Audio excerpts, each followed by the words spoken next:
آخری دو صورتیں یہ گویا کہ قرآن مجید کے اختتام پر دو پہرے دار ہیں۔ یہ دو صورتیں ہیں کہ جو اصل میں مدنی صورتیں ہیں، نازل ہوئی ہیں مدینہ منورہ میں، اور ان کا زمان نزول کے اعتبار سے شان نزول بھی ہے کہ ان کا حضور پر ایک مرتبہ جادو کیا گیا تھا، تو اس جادو کے اثرات کو ظاہر کرنے کے لیے یہ آیات پھر اتری ہیں، اور حضور نے پھر جب ان کی بار بار تلاوت کی ہے تو وہ جادو کے اثرات، ایک یہودی نے کیا تھا جادو آپ پر،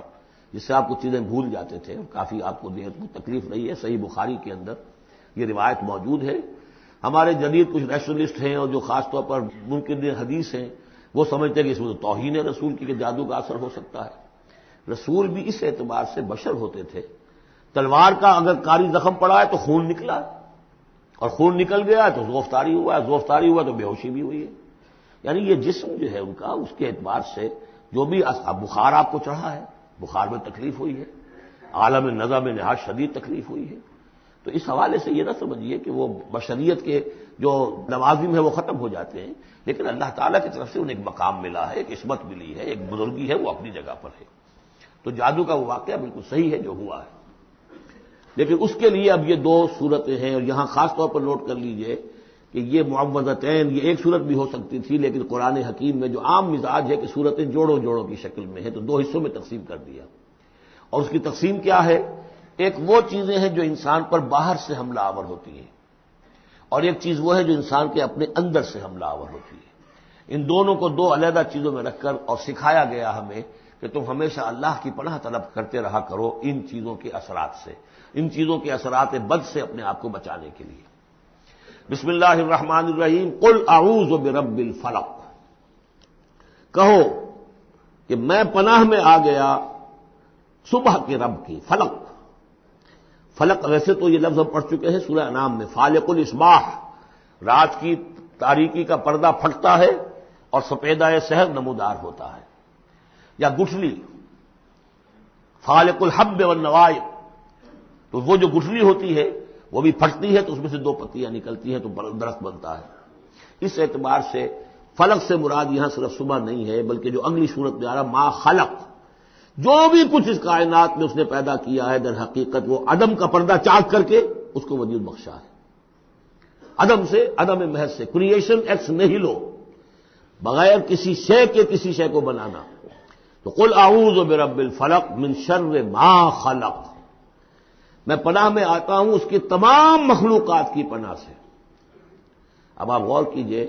مخلوق ظاہر بات ہے خالق کی طرح کامل تو نہیں ہو سکتی،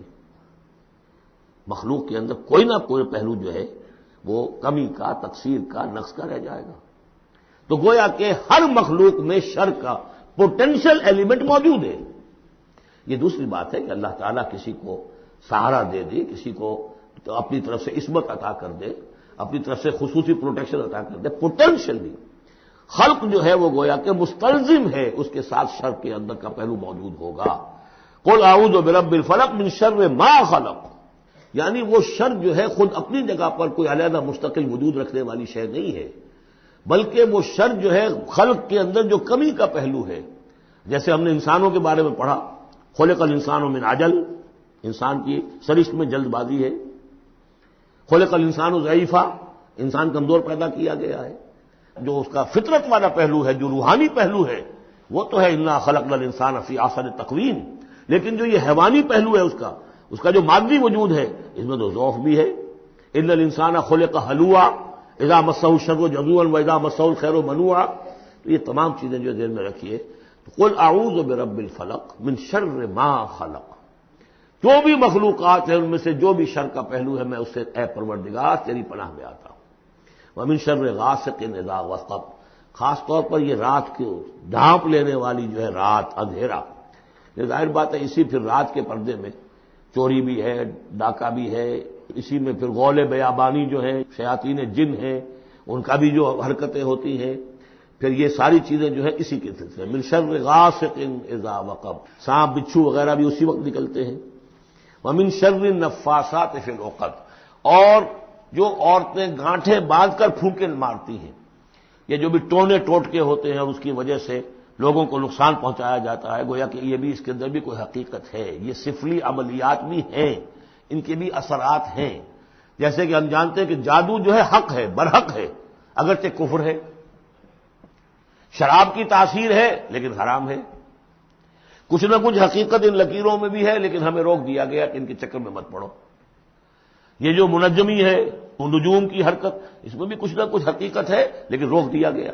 تو کسی چیز کا ہونا بالفعل یہ اور شے ہے، لیکن اس کا جائز ہونا یہ اور شے ہے۔ تو بالفعل یہ عملیات ہیں جو سے اچھے اعمال ہیں، اور ان کو جو ہے کوئی اچھے اوراد ہیں، اچھے وظائف ہیں، تو ان کے کچھ اثرات جو ہیں اچھے ہو سکتے ہیں۔ اسی طریقے سے اس قسم کی چیزوں میں جادو کے کلمات ہوتے ہیں، ان کی بھی تاثیر ہے۔ اور وہ جو عورتیں جو ہے وہ جادو کرتے ہوئے، جس کو ہم کہتے ہیں کہ وہ تعویذ گنڈا وغیرہ جو ہوتا ہے، پھر وہ اس میں پھونکے مارتی ہیں، تو اللہ تعالیٰ سے میں ان کے شر سے بھی پناہ چاہتا ہوں۔ وَمِن شَرِّ حَاسِدٍ إِذَا حَسَدَ، اور حسد کرنے والے کے شر سے بھی میں اللہ کی پناہ طلب کرتا ہوں جبکہ وہ حسد اپنا استعمال کرے۔ اگر حسد ہے دل کے اندر ہے تو بات اور ہے، حسد کو بروئے کار لائے وہ، اور وہ انسان کے درپے ہو جائے اس حسد کی وجہ سے اس سے کوئی نقصان پہنچانے کو۔ اور اسی کتابیں ہے عین، العین حق، کہ اگر انسان اس حاسدانہ نگاہ سے کسی کو دیکھتا ہے اس کے بھی اثرات ہوتے ہیں، اور اس دیکھنے کے بھی کچھ برے اثرات جو ہیں وہ ظاہر ہو جاتے ہیں۔ تو یہ تمام چیزیں اپنی جگہ پر ہیں، لیکن ان سے پناہ کرنے کے لیے آپ لمبے چوڑے کوئی اور شکلوں میں نہ پڑیں۔ یہی معوذتین اللہ نے جو محمد رسول اللہ کو تلقین فرمائے، سارا دار و مدار ان پر ہونا چاہیے۔ تعامل کرتے رہیں، اس لیے کہ ہم پڑھ چکے ہیں سورہ بقرہ میں کہ حضرت سلیمان کے زمانے میں جنات جو تھے انہوں نے یہ سارے کام شروع کیے تھے، اور لوگ ان سے سیکھتے تھے جادو ٹونا، اور آج بھی نقش سلیمانی کے نام سے بکتے ہیں اس قسم کے جو بھی تعویذات ہوتے ہیں، اور وہ ایک دھندا بنا ہوا ہے۔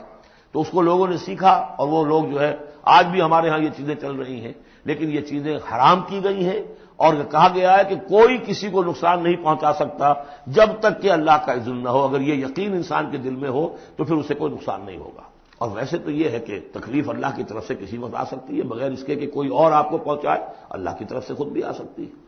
بارک اللہ لی و لکم فی القرآن العظیم ونفعنی وإیاکم بالآیات والذکر الحکیم۔ آخری دو صورتیں یہ گویا کہ قرآن مجید کے اختتام پر دو پہرے دار ہیں۔ یہ دو صورتیں ہیں کہ جو اصل میں مدنی صورتیں ہیں، نازل ہوئی ہیں مدینہ منورہ میں، اور ان کا زمانہ نزول کے اعتبار سے شان نزول بھی ہے کہ ان کا حضور پر ایک مرتبہ جادو کیا گیا تھا، تو اس جادو کے اثرات کو زائل کرنے کے لیے یہ آیات پھر اتری ہیں، اور حضور نے پھر جب ان کی بار بار تلاوت کی ہے تو وہ جادو کے اثرات، ایک یہودی نے کیا تھا جادو آپ پر، جس سے آپ کو چیزیں بھول جاتے تھے، کافی آپ کو تکلیف رہی ہے۔ صحیح بخاری کے اندر یہ روایت موجود ہے۔